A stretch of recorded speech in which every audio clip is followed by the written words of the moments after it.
Alright, y'all, so this is Mia, your mystic therapist, and I am going to tell you about, honey, my very deep reflections from this Venus retrograde. So, as y'all know, I'm the shadow work queen, like literally a shadow work practitioner. So because of that, I'm constantly manifesting situations that forces me to do my own shadow work over and over again, right? Now, what has transpired for me is that, I was able to manifest a few soul connections this summer. And because I was still going through a process of, I want to say, healing in a way, as y'all know, I went through a breakup in the beginning of this year. So just kind of taking my time to just reassess and reground and recenter into who I've become. Because y'all know after every relationship, we become someone new, right? So, I was able to manifest certain connections that really mirrored back to me, the places in which the shadow work needed to be done. So here's a couple of things that I learned throughout this journey. Number one, honey, when you manifest a soulmate, you will be so enthralled by them because you see the best in them. You see so many things in them that is amazing. But the beautiful thing is when you're dealing with a soulmate, you're actually looking at yourself. So everything that you love about this person, you embody those characteristics as well.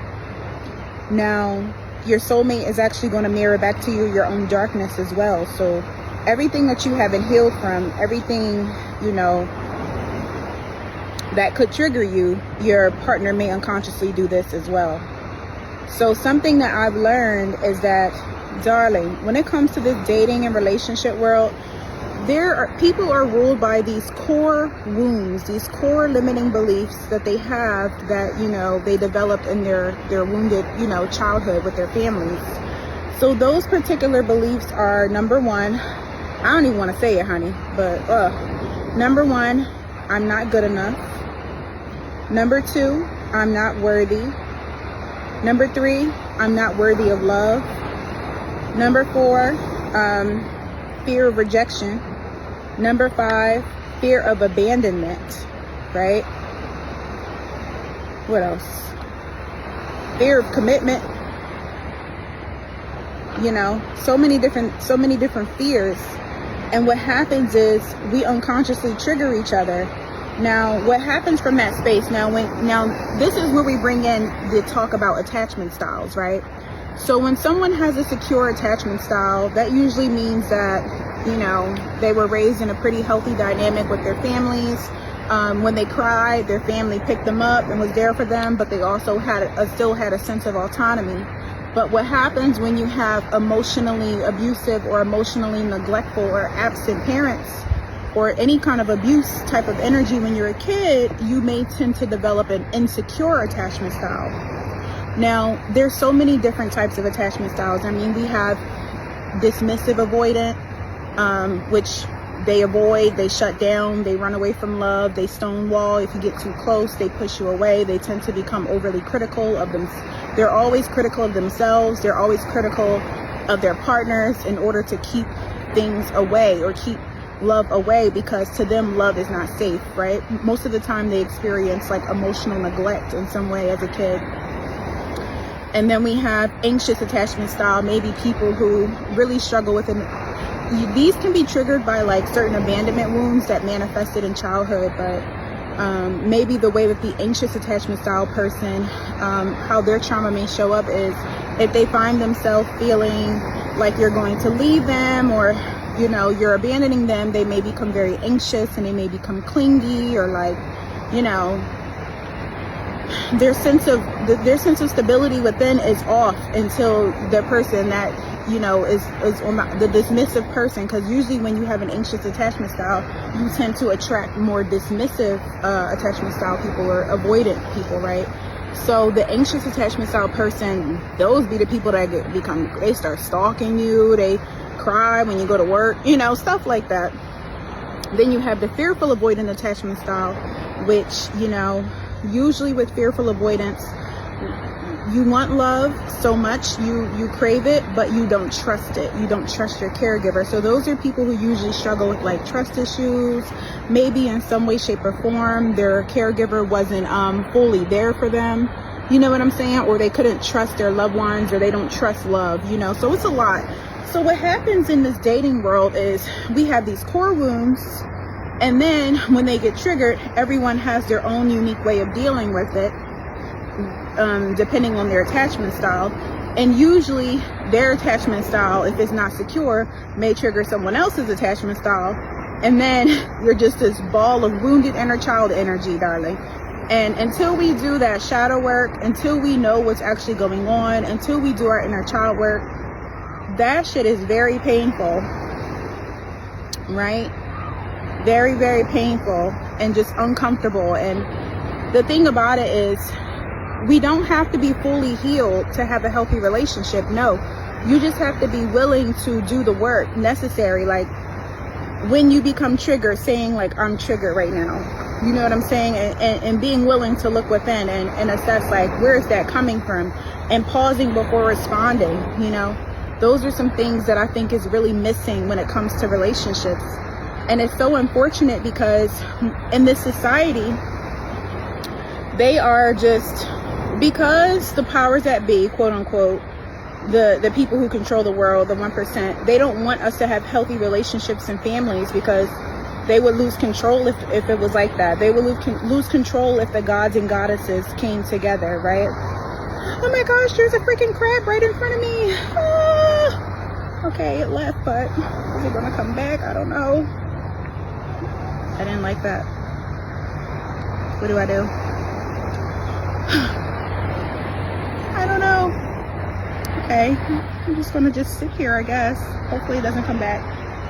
I'm on the beach right now, so crabs are just like, I guess this is their home, so I can't get too upset, but like, don't you see me sitting here, you know? Ugh. Hold on, y'all, I'm a train. I'm scared.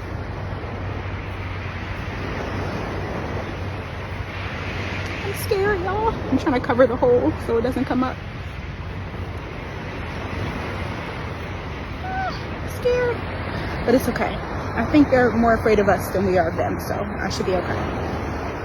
So anywho, back to what I was saying. Oh, okay, the crab came here for a reason, because honey, when I tell y'all, the universe speaks to us in so many different ways, like numbers, animals.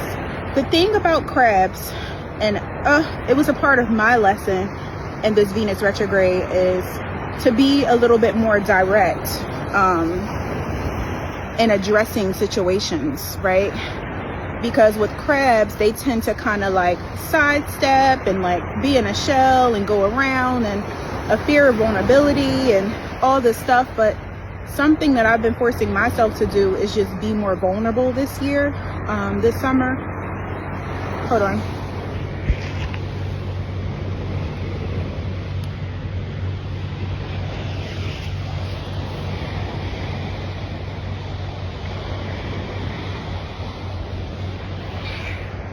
I'm gonna let y'all watch the ocean for the rest of this video, because it is like 95 degrees out here and I am quite hot. Can y'all see? Okay, great. So yes,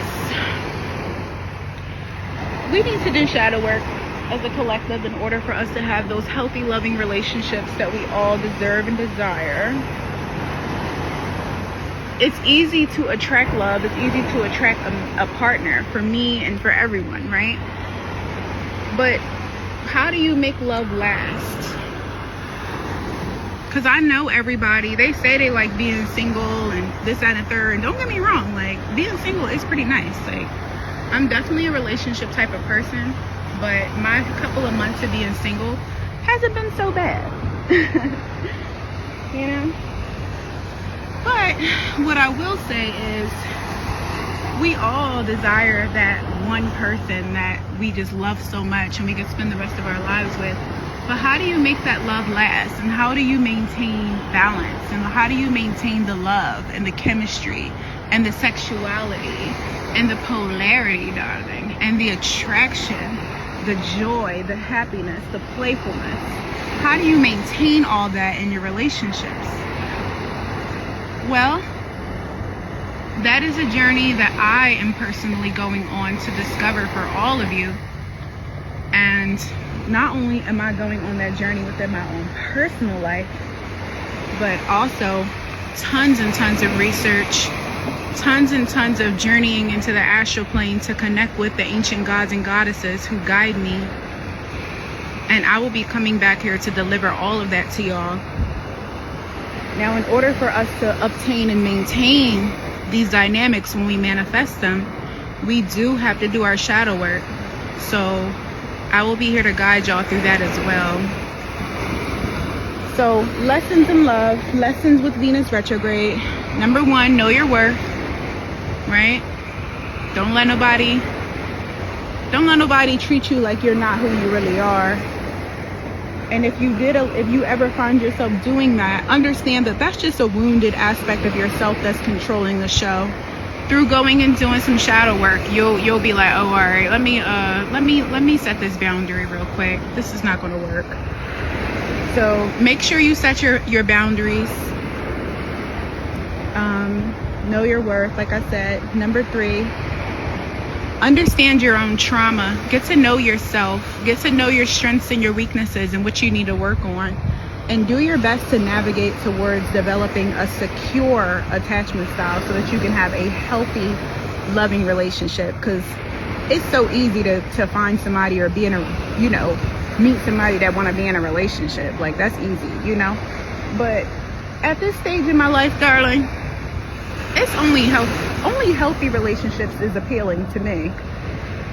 It's not that, I like healthy love. We deserve that, and I want y'all to have that too. So please comment below. Let me know, what are some things that you've learned during this Venus retrograde? What are some lessons that you had to learn, and how did you change from it? Thank you for watching. Mwah.